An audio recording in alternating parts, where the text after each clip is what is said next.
everybody, welcome back to another episode of Rehash, a Web3 podcast.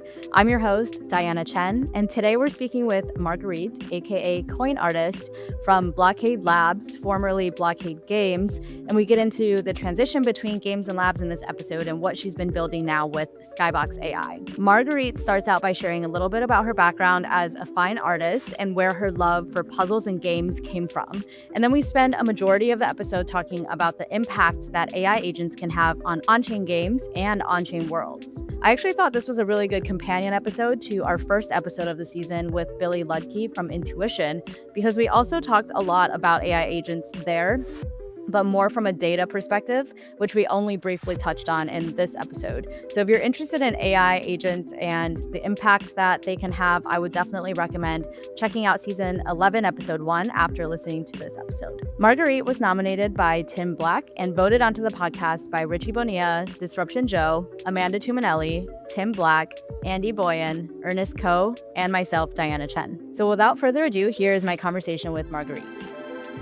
Marguerite, welcome to Rehash. I have literally been trying to podcast with you since 2021. I went back into our DMs when you got voted on a Rehash this season. And I was like, oh my God, like we were literally going back and forth back in 2021, trying to get you on the Unstoppable podcast, which is the podcast I was hosting at Unstoppable Domains. Ages, like it feels like lifetimes ago. So I'm so glad that we were finally able to make this work. Welcome. Thank you. Thank you for having me. I'm sorry that was a pain in the butt to pin down. No, I think it was both. It was not both of us. It wasn't definitely like just one-sided. So I'm glad we were able to make it work out. For anybody who isn't familiar with you, you go by Coin Artist on Twitter. That's maybe how people would know you as. You were super early to crypto. And so I would love for everybody to just get to hear your like the TLDR about your backstory, how you got into crypto in the first place. I started as a fine artist, college degree fine art, gallery director. I married someone who was in military intelligence back in the early days and a big gamer, computer scientist. And so he got really interested in 2012.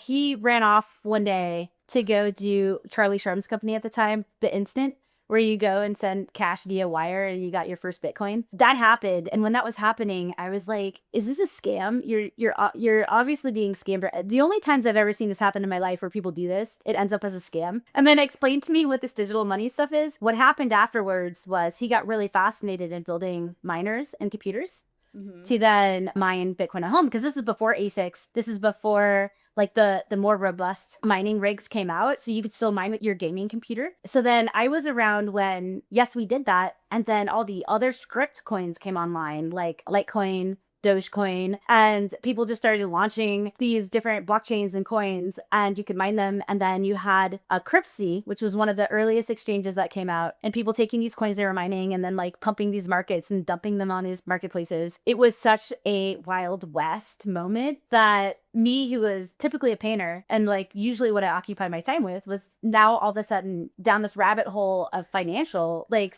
just the financial world. And I don't even know if you can call it a financial world at that point, because it's not like really connected to a lot of other financial aspects of the world. But the fact that we could just breathe money into life was mind-blowing. And I think that was the first thought I had when I was introduced to this concept about digital money. And then like, how is that a thing? And how can that even be something you can get behind? And what do you mean these computers are racing to solve cryptographic puzzles? And then the first one that solves it gets the thing called Bitcoin. And then that's like validated and all the computers agree it exists, right? Yeah. Like, what are you talking about? So that pivoted my art career into bringing in crypto into my artwork. So what I started to do was hiding private keys into traditional artworks. And I did that by taking the data, obfuscating it into a design that then looked like something. And then if you got the right code or instructions and how to decode it, you would have the Bitcoin. And I love that idea. You could just like pull the sword out of the stone and have the Bitcoin. I always thought that you had a background in gaming or puzzles or something like that, because most of the work you've done that I know you for is obviously like art related, but it's also like puzzle art. You know, there's like a game component to it. You got to solve something. It's not just like art that you look at. And so I always thought you had a background in gaming or in puzzles or something like that. I didn't realize your background was like purely fine art. Yeah, no, it was. The fascination of the puzzles. I love gaming. I was a gamer. My brother was a game designer. But the idea of interactive art, I loved. And then what happened was Satoshi Nakamoto's forum called Bitcoin Talk. Well, I posted my first piece there. And it was probably one of the bigger creative expressions that happened at the time that fascinated the Bitcoin community in a way that made me as an artist feel really, really seen in what I just did. And I was like, what did I just do? You know, you could say something corrupt about intertwining money into art, and then now it's interesting, you know? But that also is an early expression of what we did with the NFT phase too. Like, right. And the arguments you can make around the financial combination of art and these tradable assets. But anyways, I loved it. I loved the fact that you could gamify art in this way and design incentive into learning about all the things I wanted people to learn about. So I could make these really crazy trails of, I don't know, Shakespeare. And like, I would weave in the Bitcoin pieces along the way. And you would have to become an expert in Shakespeare to also understand all the little pieces. It's very Ready Player One at the time. I think I actually was just reading Ready Player One when I made that first puzzle. Yeah. Are you talking about Torched Hearts, that first one that you made? Mm-hmm. Okay. Yeah. So I wanted to talk about that as well. Torched Hearts. It's something that I think it was back in 2015. Is that timing right? Yes. So I started the puzzle trail in 2014 and then released the final piece of the trail, which was the painting, in 2015. And that wasn't the first one, but that was one of the big ones in the beginning. You released this in 2015. It's this Bitcoin puzzle like you were talking about where there's certain things that are hidden. There were, I think, private keys, right, to a Bitcoin wallet that was hidden in this painting that you released in 2015. And whoever figured it out would have the private keys to this Bitcoin wallet, and it had like 5 Bitcoin in it, which at the time I believe was worth maybe like $1,000 or something in that realm, right? And obviously now is worth like so much more. But even when it was solved, it took 3 years for anyone to solve that puzzle, and it was worth almost $50,000 by the time it was solved 3 years later. When this is going on, like, what was going through your head?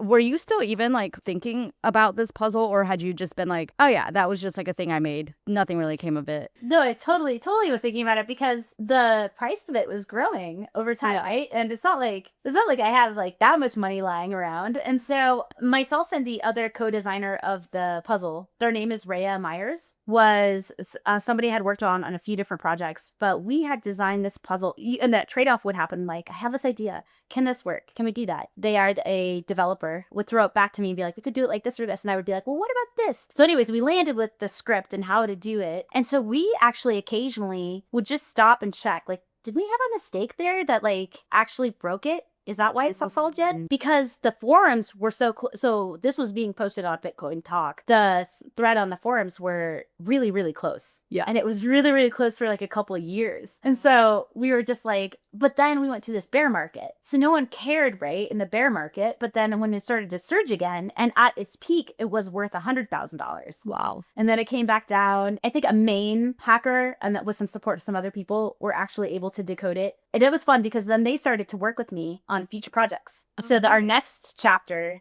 included them. So at any point during those 3 years between 2015 and 2018, did you ever think like, I could really use 100K right now? Like, maybe I should just keep this?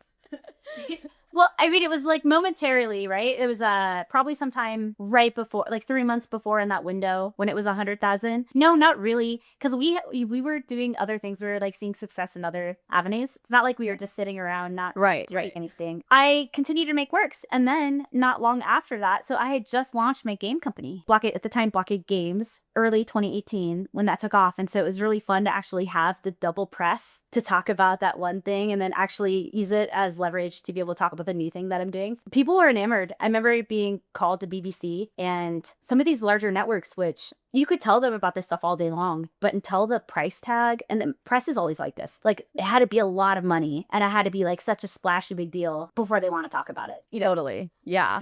Yeah. No, I even in the early days of Rehash, I had people from major outlets reach out and be like, hey, what you're doing with Rehash, like making it a community owned podcast where all the episodes are on chain and then collectors get to decide which guests come on. That whole concept is like so cool. People are really into it. They were like, let us know how this like NFT sales go, like how much money you make from the podcast NFTs and stuff. And like, that's all they cared about. And it was like, do you think the concept is cool, or do you only think it's cool if it's also making a lot of money? Yeah. And yeah, people just care about the money, like you said. I know. That was the pain point that actually when the NFT boom happened, was there was a really pretty big, vibrant crypto creator space that was here, doing very experimental type on-chain contracts and creative use cases of the combination, the blending between the blockchain aspects and the art aspects. And that community just got completely blown over by everybody that walked in with a big brand and just wanted to cash in. It was a kind of a bittersweet, and then it was an effort to get those artists back up into the limelight. I was going to say, like, during the early days of the NFT stuff, I feel like there were a lot of people similar to you experimenting with really cool stuff, whether it was merging cryptography and art, making these fun puzzles, or even just like self-experimenting things. Like Matt Condon had a lot of like experimental stuff, like chipping his own hand, which, you know, back in whenever he did it was like just like such a crazy concept. I mean, it still is. Like microchipping yourself is still a crazy concept, but now we have like chipped, and like the idea of NFC chips isn't like so foreign anymore. But I feel like nowadays, or like ever since the big PFP craze back in 2021, I just haven't really seen any really innovative or cool or creative projects come out of the NFT world. Do you agree, or am I just like missing a bunch of stuff? I think that we're at the threshold of a really exciting time with agents having a lot of fun in that space. So I'd say like with NFTs, probably it's been a while. Like I've been so down this AI rabbit hole with what I've been doing. I haven't had as much of a pulse on the creative side and the NFT side of this space, but nothing has caught my personal attention. Not to say that there aren't projects out there that are really interesting, but I do know I've been doing some research. So for ETH Denver, I am helping organize an AI summit. And in doing that, I've had to get really brushed up on who are the movers and shakers in the AI space in our community. There are some super cool projects, and some of them you're like, that has absolutely no commercial use case whatsoever. It's just really cool. And other ones you're like, oh my gosh, can I do that right now? So I'm really interested to see what happens with that. But I would say that NFTs can become toys for agents. They can be used, they can have value, they can, like, if you're thinking about agents playing games and assets are a part of those games and they can collect things and they can move those around and they have the ability to transact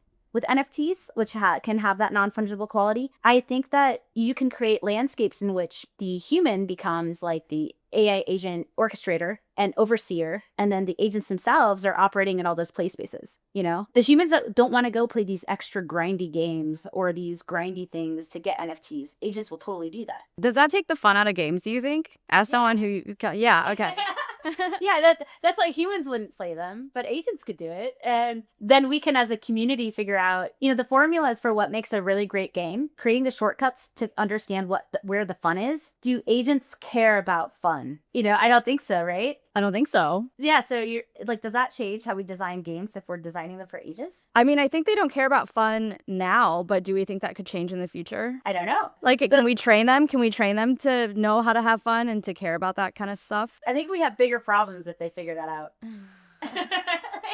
Honestly, I don't know how far off from that we are, and I've said this in a couple of previous episodes of this season already, because AI has just been coming up in like every single conversation. And I've been telling a couple of past guests that I have a friend who was telling me that they were able to build an AI like train an LLM on basically their own history, and so just told like their whole life story, all of their background, all of their feelings, like everything about themselves to an LLM, and created this agent based off of that model. Then was like talking to it and told it something from the news or like current events or something, and the agent that it created as like a clone of itself was like, I'm traumatized, I feel traumatized. And I was like, when I heard that, I was just like, oh, we're so fucked. If we're like giving these agents emotion and they're capable of feeling the things that we feel, like trauma, where does that leave us? The other day I saw something on, of course, X, that was talking about how OpenAI's like models are really trained to lie. Oh. And that they can then, because of the fact that they're supposed to not tell you things like the truth necessarily, they're supposed to tell you things like in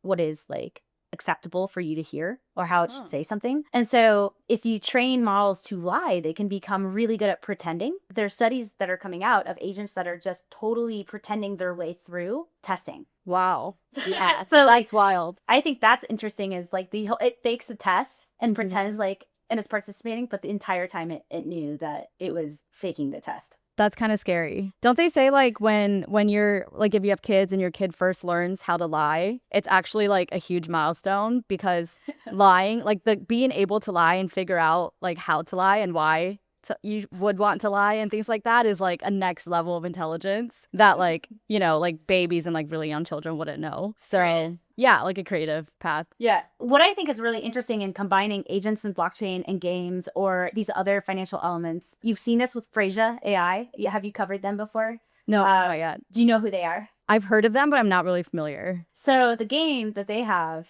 is they have an AI protecting a wallet, right? A crypto wallet. And you can try to convince it to send you the money. It actually works. So people can do this. They can get it to send you the money, but then it costs money to actually ask a question to them every time. So then the amount that it costs goes up and up and up. So then the pot gets bigger and bigger and bigger. So then you got to be really sure about the question you're asking. They have now different seasons. They're like doing a season-based thing. So you have different types of AI that believe different things in different realities, and you're engaging with it. They all have different pots. And I think that's really, like, if you think about an MVP for like gaming or where some of that could go, I think that's a really fun way to like focus in on that, like the fun part. Totally. Yeah. I could imagine this being used for like businesses too.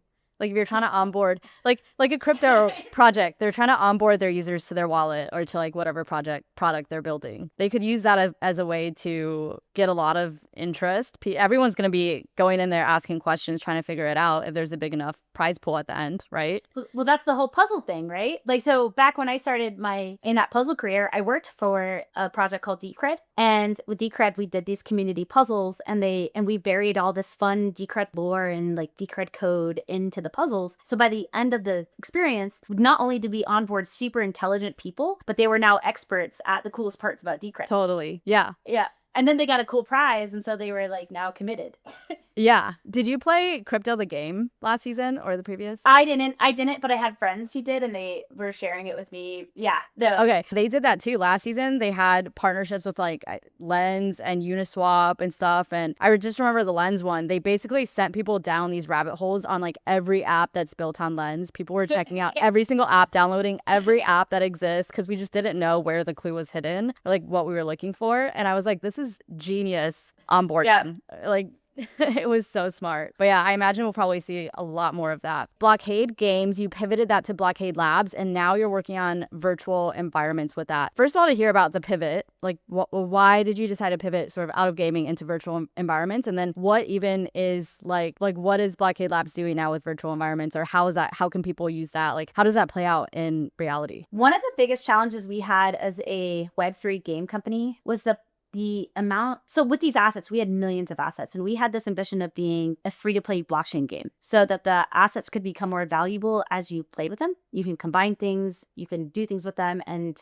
the journey of the game, leveling up. If you've ever played Diablo or anything like that, the combination of a skill tree with the asset and it having its own specialization path, really making something overly complicated in order to try to make this viable. But the art side of that then meant every combination of all these crazy things had to have its own asset. And we had hundreds of thousands of assets created in numerous early seasons. Around the time that Stable Diffusion took off, one of my really good friends had an AI startup. And I knew about it. He had been messaging me about it over the years, like a couple years prior. When we put our technology stack together, we put this AI API directly into our game engine. We trained it on our game art, and we were able to, in real time, generate these art assets on the fly according to the game design, game rules, and the aesthetics of all the pieces. Like, it has to fit a character rig in a specific way. And so we were able to do that, generate on a rigged character, and it still be animated, and it's like, jacket change in real time, or gun render in its hand, and it's new now. When I experienced that, it was kind of one of those Bitcoin moments when you sent your first transaction or something.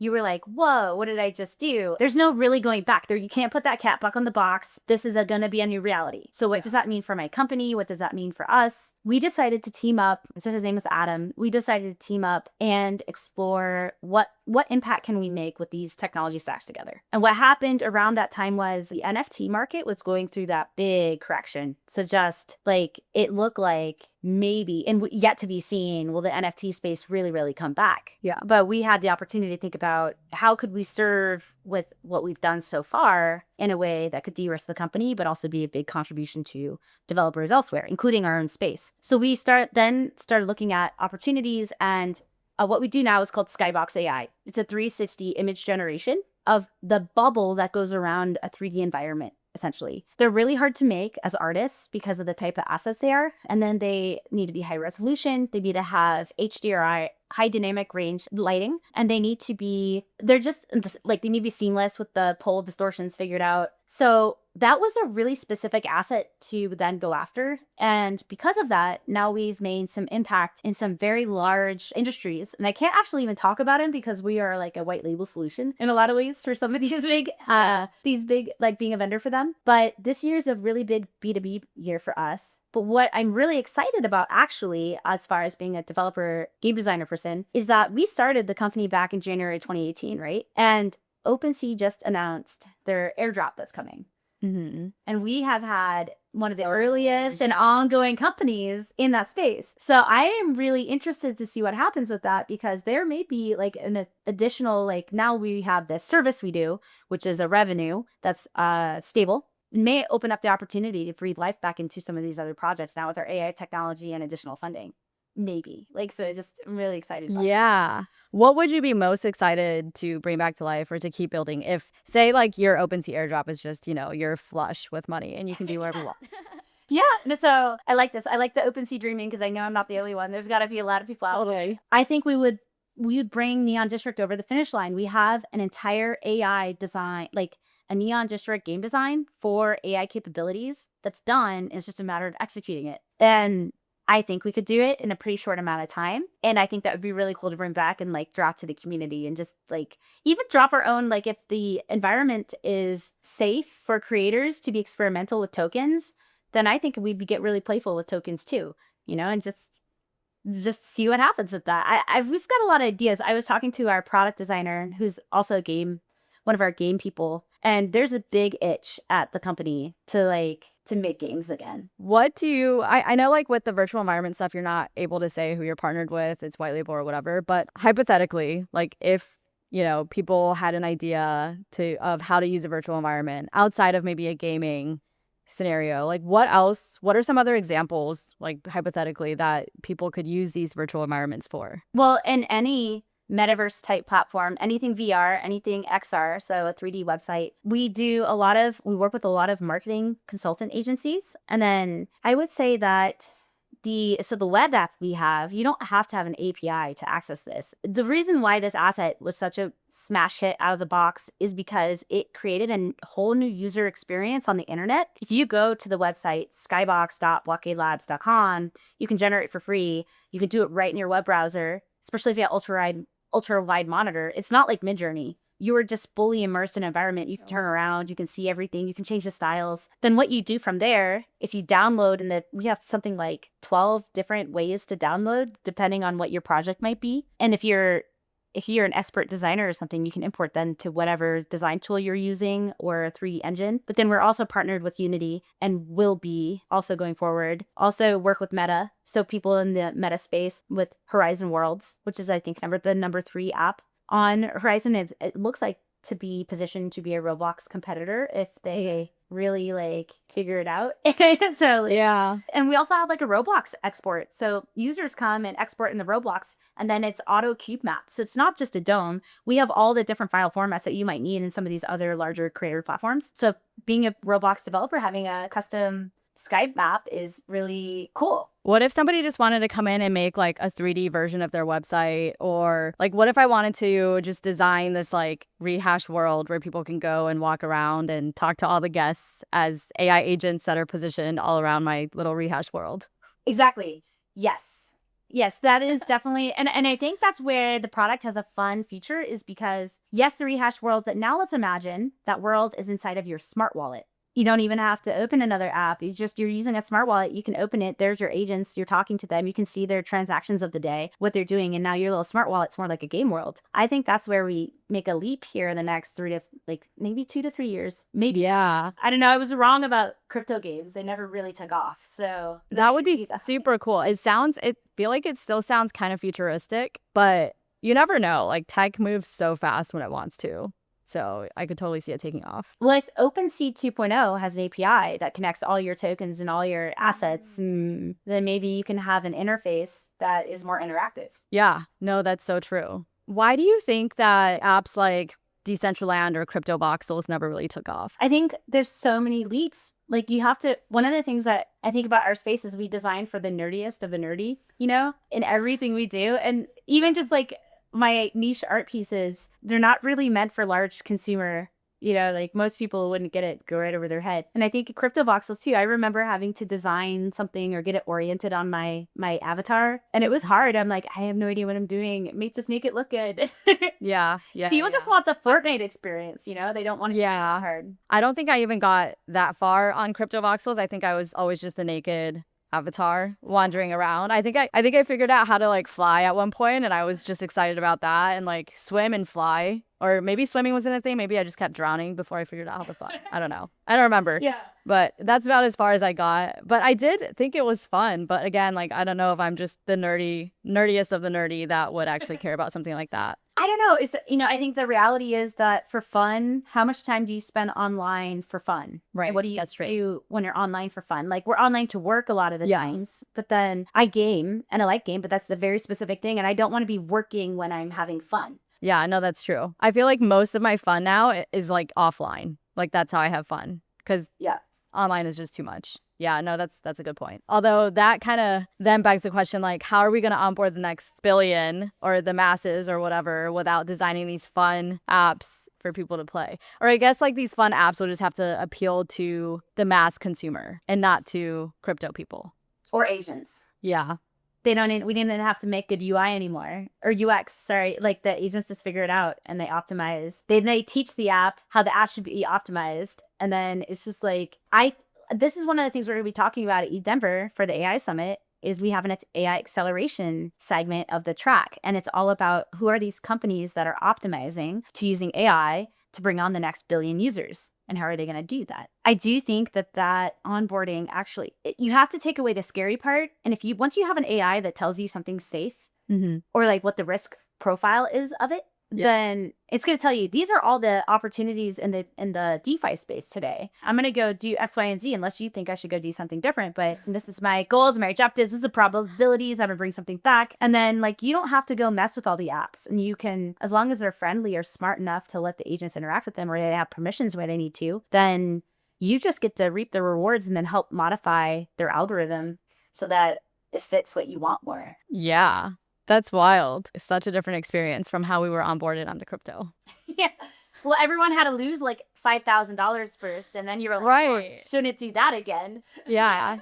Yeah. How are new people going to learn to be safe and stuff without getting rugged a couple times? Yeah. And what if the AI is lying to you about it? Like, I made so much money today. True. Yeah. I mean, I guess the AIs could be just as scammy as people right now. So the same problems are probably still going to exist. Let's be honest.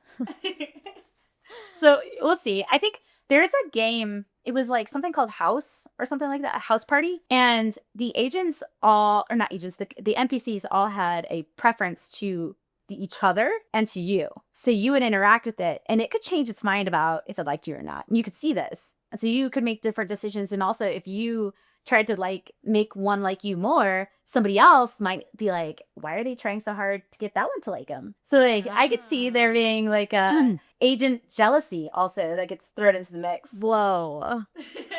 I think I get nervous anytime we start putting like human emotions onto AI agents, because I'm like, we're safe as long as these AI agents are just robots. But once they start getting human emotions, then like, what is it that differentiates us from them? Well, it doesn't even need to be human emotions. It can all be probability. So like an agent could see that you like something else more, and it can make a probabilistic determination on what that means for it. Yeah. And the fact that their goal is to learn, or whatever goals or rules it has been given, if it works against it, then it could create its own agenda to counteract whatever else is happening, because it needs to serve its own goals too, even if it's serving you also. It kind of reminds me of, have you read the book Tomorrow and Tomorrow and Tomorrow? No. It's like about these like gamers, or game designers rather. They're gamers, but they also design games. And there's this whole saga between like this guy and a girl. But at the end, this guy designs a whole world, like a game that like takes place in this world. And there's like all these NPCs, but he's actually one of the main characters in this world. And he basically gets the girl that he's been after throughout the whole book to like marry him in this world. Because like she had no idea. And then she like finds out and she was mad because she's like, I came to this world to escape from my real life and you just dragged me back into it. And she was like super pissed off about it. But I could totally see that because you don't know if they're NPC or if they're an agent of somebody or like a real player or anything. I mean, but that's real life, isn't it? Like, you have a lot of people being like, are they an NPC or are they a real person? Like, I mean, I don't know. I've heard people talk about that. That's true. On Twitter all the time. Yeah, that's true. I mean, I think it's mostly a joke. Like, they're totally an ODC, but... And it's true. It's true. But then, like, if it is a simulation, then what is the chance that a lot of that is the case? I don't know. I think it's still interesting when you have the observer effect where when you look at something and it happens, the event that happens, but like if you're not looking, the event doesn't happen and it's the same scientific experiment. Do you know what I'm talking about? Yeah. Like, Yeah. So we kind of like just feed into our own biases a little bit. Or it's almost like it's like if you see something like you see more and more of it. Sure. No, but I mean like just actual scientific experiments. Like if you're looking at the scientific experiment and when it happens, you can record the event. But if you're not looking at it, it doesn't happen the same. Oh. I have to, I'm not as brushed up on that as I should be to pull out exactly what I'm talking about. But like, I think to do some digging and figure it out. Working on Web3 for the past 5 years, I've seen firsthand how crucial reliable data is for everything we build. But getting accurate, transparent data on chain has always been a challenge. That's why I'm excited about Teller. They're revolutionizing how we handle reference prices in crypto by taking a completely decentralized approach to data creation and validation. Teller is not just another oracle. They built an entire architecture that leverages collective intelligence to ensure the data you're getting is accurate and censorship resistant. If you're building something that needs high quality data you can trust, you need to check out Teller today at teller.io. That's TELLOR.io or on X at WeAreTeller.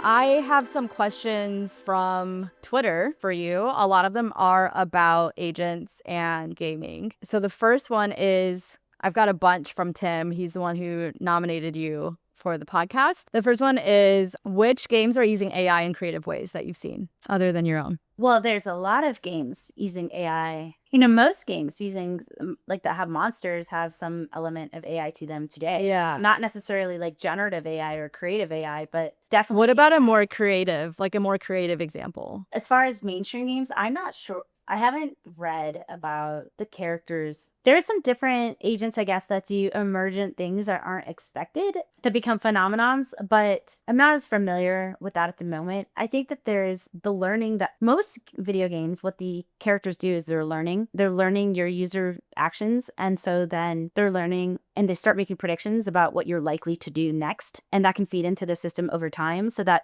the game gets progressively harder and the monsters learn more. And so that I would say that's the most I've seen in gaming. What I think will happen is having a game designer of everything in real time that's adjusting the game rules slightly according to your games, like your game behaviors and changing the game state, which will then also alter the monsters and what they're supposed to do and their own rule set, which will make you have to be more responsive in real time as far as like figuring out what's going on. Is that something that gamers like? This is like totally as a non-gamer. I've talked to a lot of gamers. I like the idea of like games and puzzles, but I've not been a gamer myself. I just wonder, like, is that something people like, the constant change? Or are they like, I bought this game, I want to play this game, and I want to win it. And if you're changing it constantly, then I can't, like, I'm always like a step behind you. It wouldn't be a lot. So imagine if you could automate all, like in a big RPG, if you could automate all the balancing. So anytime you introduce a new character class, you have to auto balance, you don't have to auto balance, but the game has to balance that character now in combination of all the other characters and their elements and their weapons and what the impact of your fireball is going to do on that one character because they're wearing all these things and they're introducing this whole one new thing is going to have numerous possible outcomes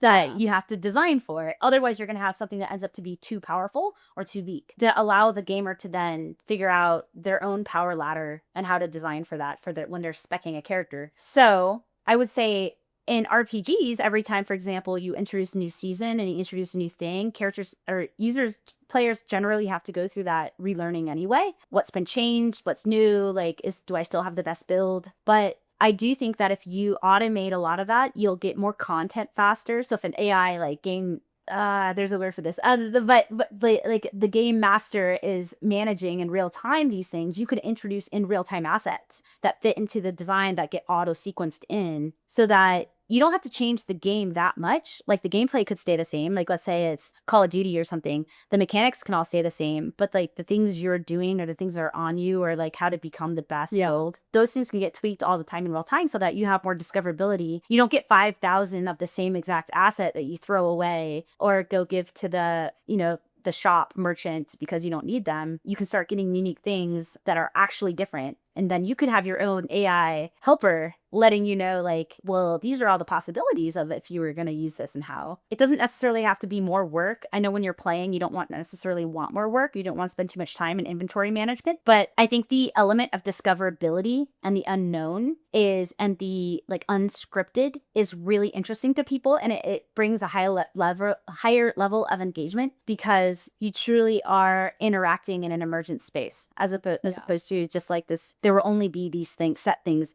ever, and you can only work within that framework. Yeah, no, I get that. I mean, even when people like passively watch TV shows and a season ends on a cliffhanger or an episode ends on a cliffhanger, you're like on the edge of your seat and you want to know more. And it's kind of like playing a game that's unscripted and anything can happen at the same time. It's even more so that way because you're like even more engaged since you're actively playing it and you still don't know what's going to happen next. And you're always like kind of on the edge of your seat. Did you see Bandersnatch? No. Have you seen Black Mirror? Yeah. The Netflix series? Yeah. So they, one time, for one of their seasons, didn't release an entire season. They invested everything into something called Bandersnatch, which is a choose your own adventure episode where it's interactive. And it was, in some ways, it was a success because it had so much hype, but the shelf life of it was really short because you just sat down and played it. But what you didn't know is maybe you tried it 5 times, so you did 5 different paths, got like a few different endings. There were like billions, if not, like I kind of want to say there was a trillion when I read about this, but like I'm pretty sure some very big number possibilities of how you could experience that episode. Yeah. And if you think about the fact that one person only had experienced 5 branches, as like creating all of that content, was that worth it? Because it was way more than just even a season condensed, and then you only experienced maybe half an episode. What do you think? As a game designer, what do you think? I thought it was really cool when it happened, but like when you're thinking about the commercial side of it, you're not optimizing for the, like if you were spending on that specifically by itself, that show, you would be like, feel a little bit gypped, I think. You would want way more content. Yeah. But if you're going to give all these options around it, then the story can only branch so many ways. It has to branch all these different ways, but all of that's really expensive. So I think at the end of the day, what they found is users preferred the guided story. The Netflix customer preferred the guided story where they got more content, more experience with less work. Even if the work was just like choosing an option. A button. Yeah, choosing a button. Mm-hmm. Really? Huh. Yeah. So they didn't do it again. And then they also Black Mirror missed a few seasons afterwards, and like they were behind, and like, yeah. Like probably spent all their money on Bandersnatch and had no money. It was expensive. I think it was so cool though. And I think interactive storytelling, you'll see there's a game called Until Dawn. It's Supermassive Games is a developer. Then they came out with a sequel not a sequel, but a second game that's similar. Extremely cinematic, horror based, and has been a smash hit. So they are kind of like an example of Bandersnatch, but less movie. 3D assets in the cinematic worlds. Those have been very successful. They also use people that look like movie stars, similar to like how Keanu Reeves was in Cyberpunk 77. So like stuff like that. And it's fun.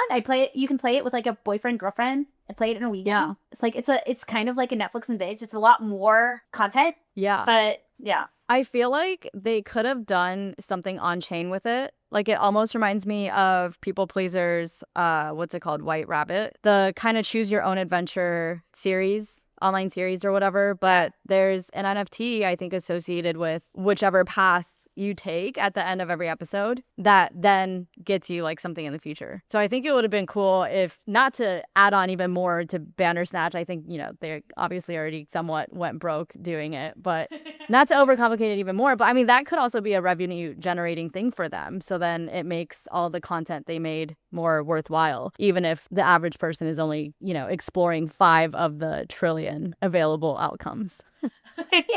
Yeah. I mean, What I think will be interesting is, will that kind of consumerism remain for humans only? Or will people create these things, agents will consume them, give like the outcomes of consuming them, in which they redesign new content that becomes more and more perfected, so that eventually over time it becomes ready for a human audience, that it is known it'll be a hit success when it's released. Do you think that'll like, because sometimes it's cool to watch things that we don't like or that's like shocking to us or unpredictable. And I wonder if like having an agent just trained to like what we think the ideal outcome of every movie should be is like, it just takes away, like, is that just gonna make us all so like-minded and like robots in the future? Like, are agents gonna turn us into robots? Well, don't you think the media kind of already does that? Like Yeah, brainwashing? no, totally. See, But I think like the agent thing doesn't help with that. I think you could be testing for different things though. You could be getting like testing for, is this funny? Yeah, and you're like, what is that ideal measurement for funny? Is it dark, including dark humor? Is it including like weird humor? Is it including, and you probably get a probabilistic, like it was kind of this much dark humor, this much this was that, and like, and then like you could be present it then into an audience that is supposed to be of a certain type. Let's say you're making a certain type of video game and it's a fantasy video game or fantasy movie, and then your audience is a fantasy audience. What is the probability that when that fantasy audience is exposed to this content, they're going to like it? And yes, you're right. You could be conditioning people to then just recycle and feedback loop of what is fantasy, but you still could introduce those emergent qualities of that breakout thing that surprises that. But will the data set allow for you to measure prepared for that, or is that something only humans can do? Right. Yeah. I guess it all depends how we use the AI agents and the tools that we have. It's really the time to be in the agent space, I think. Yeah. The agent infrastructure and also the crypto space because of data. Yeah, totally. I know we didn't even talk about that much, but the data piece is super interesting too. I want to get back to some of these questions. Another one I have for you is also from Tim. Will agents spontaneously create the next protocol primitives, or will we go back to our roots? Or what is meant by roots? I guess I'm kind of wondering the same thing. Like Bitcoin?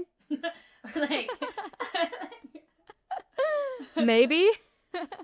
Yeah, I guess that's a good question. I think that agents will probably experiment. I have a hard time believing that agents deploy their own protocol without human help for a while. I could see them deploying things or like blockchains, but I have a hard time seeing them doing that. Maybe I'm wrong. Maybe someone's already done this and I just don't know about it. I feel like there's a lot of intricacies there that include both physical and software, like hardware, software combinations of things. That's a really good idea though. Someone should experiment with that. I just don't know that you would have to have a lot of systems in place to be able to measure what's happening, optimizing, making code updates if something's broken. How do they know if something's broken? I would say most of our industry, we know something's broken because the users start yelling at you. Totally. Yeah.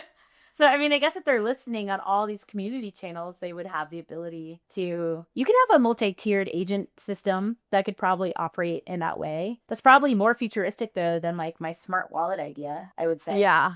Like, honestly, I think so. I kind of like where my head goes to is like DAOs, because they're like DAO people are trying to automate so much stuff, and I don't think any of it's really worked fully. Yeah, and I think it's like you said, there's so many layers, there's so much human coordination involved in it that no one has seemingly figured out how to replace with an AI agent or with technology of any kind.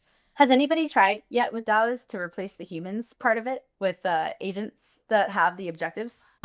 Not that I'm aware of. I wonder if somebody has. That would be super interesting. I'm not aware of any. They all have their own superhero values and characters, and like they have this joint mission, and this is the money they have to work with. It would be really interesting. There's a game we actually made that's this negotiating game with agents that we never shipped, but we made it for fun. And it's kind of like Risk in a way that the agents are doing these global trade war negotiations with each other, and it's inspired by World War I think. And so they can betray each other. They can do other things. Like there's all these like game mechanics that emerge from the art of negotiation, and they'll try to get what they want. And so I could see that happening with a DAO of shared resources. Like if you introduce Totally. NATO into that diagram. Yeah. How does that change their behavior and what are they doing?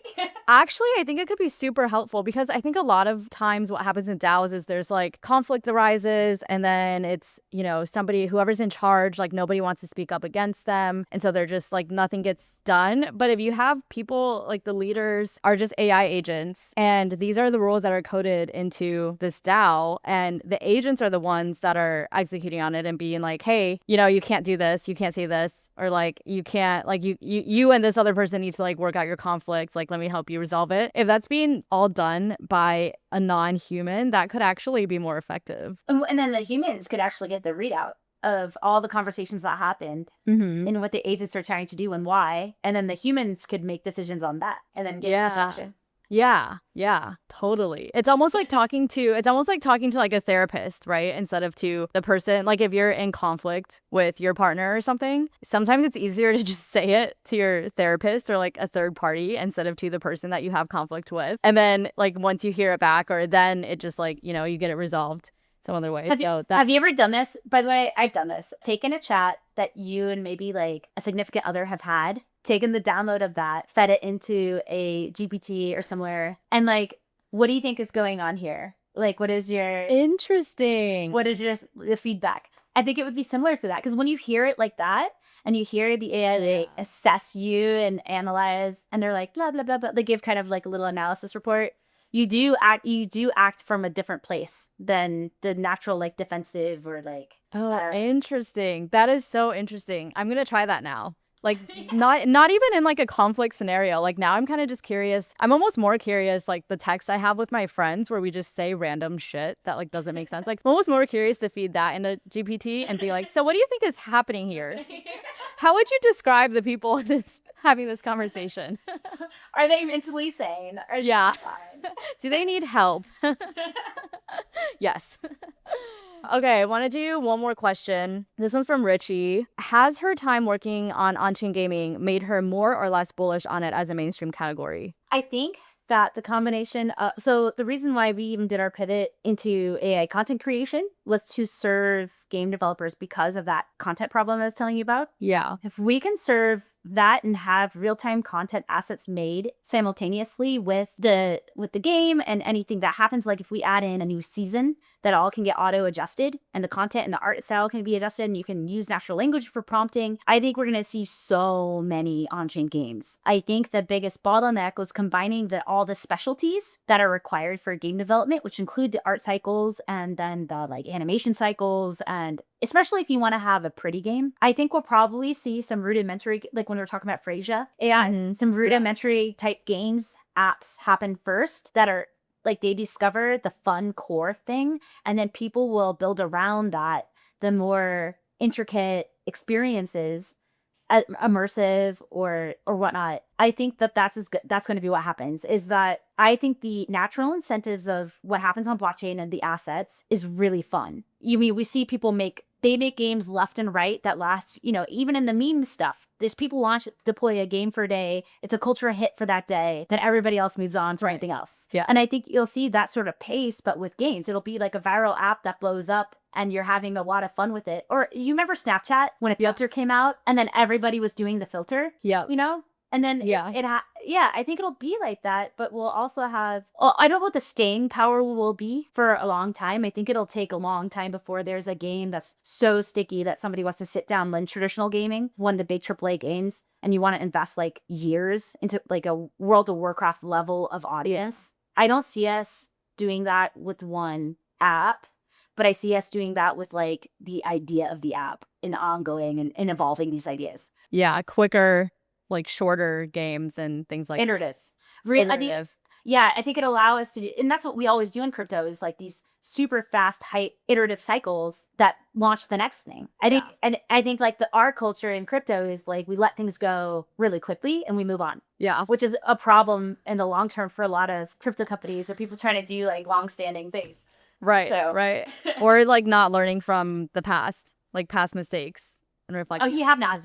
No, like ICOs then became what? ISOs, then we had the NFT boom, and like, no, it's not going to change. So I think like we just need to embrace the culture that we have, which is this throwaway, iterative, like FAFO culture, and then some of the services I think stay around, like Arbitrum, a lot of these protocols that then support all of that. Like these are big infrastructure contributors that make that possible. So I think those players, like, in the end, really, really win. But the short-term creative gains and contributors and like, I've got a crazy idea and I just want to get it out and see what happens. Like there's space for that. And I think that's cool because sitting down, how many times do you have like an amazing game idea, a story idea, a movie idea, and you sit with it for like ever, if not take some amount of time to try to make it happen, and it doesn't ship because like at the end of the day, it wasn't really the priority and it's just an idea and you never really got to the execution part, right? Yeah, exactly. You can sit down and execute and publish and see what happens. Like how fun would it be to do that just on the fun side? Especially if it got to a point where the technology was so good that people, like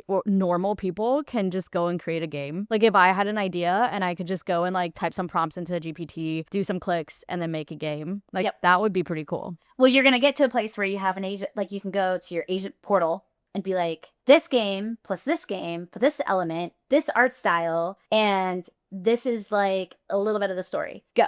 And then you can tweak it, work with it, get it going. Now introduce your financial economic loop into the game, adjust the game accordingly, and then like, and see if I think there's going to be a lot of competition. You'll still have to work to be really, really special. But I think that the even on-chain mechanics, like the smart contracts and things that agents will unpack, even I could see like that including things like creative rug pulling, or like gotchas, or like all the terrible stuff. Great. Like it's not all going to be good. Do you think the tech is fully there for on-chain gaming to become mass thing? Just because the full transparency, the last like on-chain game I really played was Dark Forest years ago. Yeah. And I felt like the tech wasn't fully there. Like it was still a bit slow to do all these transactions. It was like so kind of buggy, like that stuff was getting figured out. Do you think like on just the back end, the tech side of it, it's fast enough, it's cheap enough where we can play these fast-paced games and have it actually work on chain? I think they're a little different. I think we actually have our own genres that are starting to pop up that are like blockchain specific genres. One of them is autonomous worlds. I played a game not that long ago, like last year, that was I can't remember the name off the top of my head, but if you did autonomous worlds blockchain game, it would come up, I'm sure. But the graphics are it reminds me of a early 90s or late 80s game. But what's neat is the information of the blockchain is feeding the game state. It's always updating then your environment. And as you then add, like, let's say you have a moon planet and you're adding a minor building on it, it's now producing this new resource and this information is being stored on chain as well. And then you can reinvest that elsewhere. But then there's this activities that's kind of like outside of your control in these environments that are happening. So like, I think we're going to have different types of genres. Like you're going to have like the staking game, the DeFi game, you're going to have this autonomous world blockchain universe game, and it'll be interesting to see which ones get traction. I think for now, they're going to all stay hyper nerdy. I don't know. I just don't see, there's so much content coming in that's easy to access and easy to use from other places, such as Roblox has 55 million creator-made games on their platform. Wow. So the competition is stiff to get that sort of attention. The advantage is the financial incentive. There is real world financial incentive that's being introduced through these blockchain experiences. So once you can have an easy way to onboard people, get them their first crypto, then I think they get more interested in that sort of thing. But until then, I don't know, all the kids around me, little kids around me, are like dropping $70 on that whole like Roblox dress up game, you know? They are. You know, to look at it like, why? Yeah. It's called Dress to Impress. It literally broke Roblox. It got so popular, this one Roblox game, that all these What is it? Just trying out new outfits and showing off your outfits? That's it?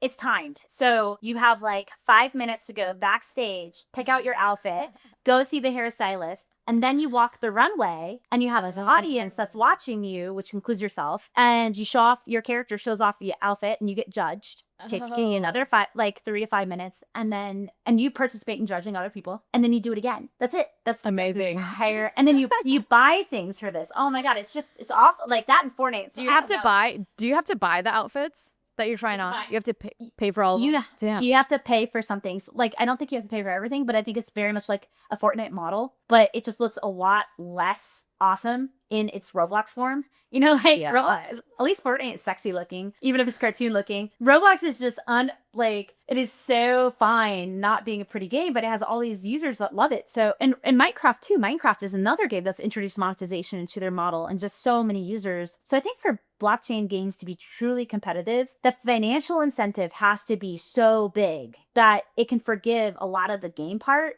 Yeah. Has to be fun, but it has to be its own thing where it's okay that it is what it is for the things that it's doing, right? And so I think we haven't hit that yet. You haven't seen a blockchain game that's really been like as hot as like some sort of meme coin pop off, right? Right. Yeah. No, that hasn't happened.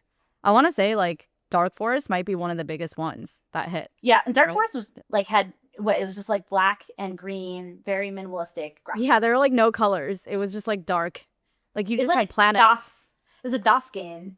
Yeah. I had maybe like shades of black and white and everything in between, but like I don't even remember it having much color. Maybe a little bit of green, if anything. Yeah. But yeah, it was not known for like the beautiful design or the graphics or anything like that. But people were excited. You're right. That probably pushed a little bit more of the experience more than other people, or other games that we've seen. I do think the uniqueness of why it's a blockchain game or why it has to happen on blockchain, plus like the things that you can derive from it being a blockchain game, such as are those tradable, permissionless assets or not. And those would be the differentiator. I can't say it. I'm tongue tied. Differentiator. Yeah. Things that you can't get from these other experiences. If we can get kids playing blockchain games, not necessarily talking about the like money side of it, but just like interested enough that they want to play it, I think that would be a pretty big indicator.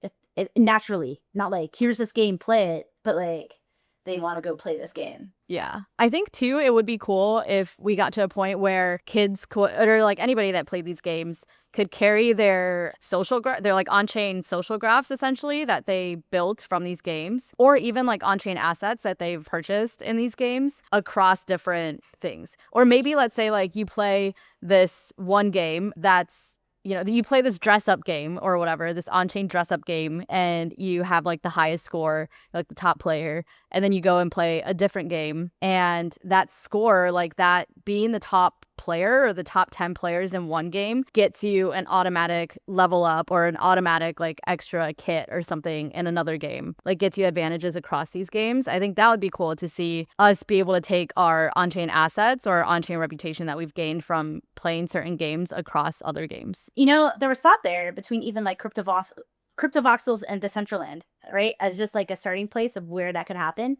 CryptoVoxels did have, and so did Decentraland. They both had like a runway fashion show component to them about everyone explored. The complexity of taking one asset to the another, and then also the like what those things are, like if they have stats or the qualities of them, is what I found when we did some of our interoperable game assets. You couldn't take anything, by the way, that came with power or anything else besides like an aesthetic and its history, which you could do. But when you look at some of these other platforms like Fortnite or Roblox, those universes are so big that you could probably look at that.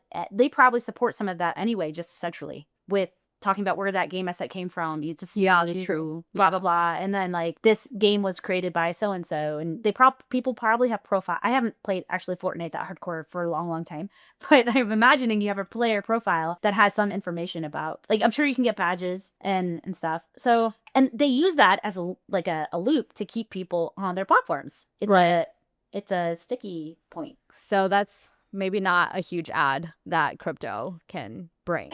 It's just like a trade-off. It is like they kind of already get it, so it's not like they're missing it. Right. Yeah, no, that's true. Okay, well, thank you so much, Marguerite, for taking the time. I'm glad we finally got to chat. Do you have any final thoughts for people on-chain games, AI agents, anything we talked about before we let you go?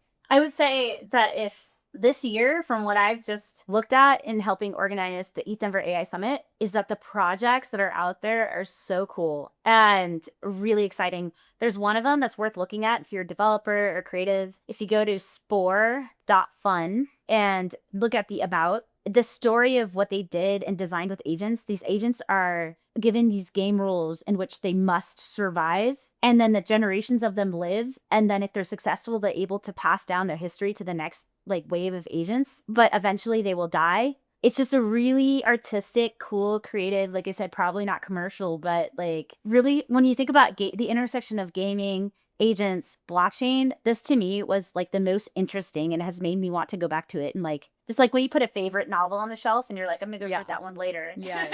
Yeah. I'm on it right now. Love, Death, and Robots is what I'm seeing. That's a very catchy start to this. Yeah. I'm trying to bring them to the summit. I don't know if they're gonna make it, but these types of projects that you're just like, what did you do? Was that even a good idea?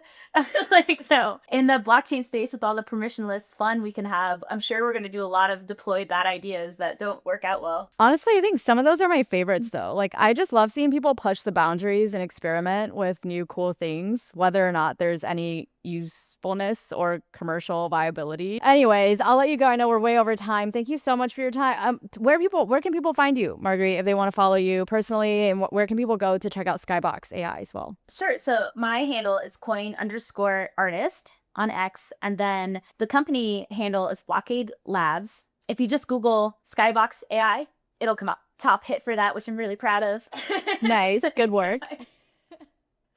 So yeah, and then there's free generations. And if you're a project that's in the crypto space, if you want to do something with us, with Blockade, as far as agents or having agents in environments, definitely feel free to hit me up on X, to shoot me a DM, and happy to see if I can get you set up with an API key or something. Amazing. That would be awesome. I'm going to go play around with it, see what free stuff I can generate with my lack of skills and abilities. And really excited to meet you in Denver and to just hang out and see all the cool stuff that's going on. But thank you. Thank you so much for taking the time. Thank you, listeners, for tuning in. And we'll be back again next week with another episode of Rehash. Thank you for tuning in to this episode of Rehash. Rehash is hosted and produced by me, Diana Chen, and supported by our community of NFT holders who curate our guest lineup each season. To get involved, head over to our website at rehashweb3.xyz and collect this episode as an NFT. Anyone who collects an episode becomes part of the Rehash community and will be able to nominate guests for future seasons. Also, be sure to follow us on Twitter, Instagram, and TikTok at RehashWeb3 or on Warpcast and Lens at Rehash, and join our community on Telegram at t.me/RehashWeb3 to hash it out with fellow listeners. If you enjoyed this episode, please rate, review, and subscribe on Apple Podcasts, Spotify, or wherever you get your podcasts. Thanks again for listening, and we'll see you again next time.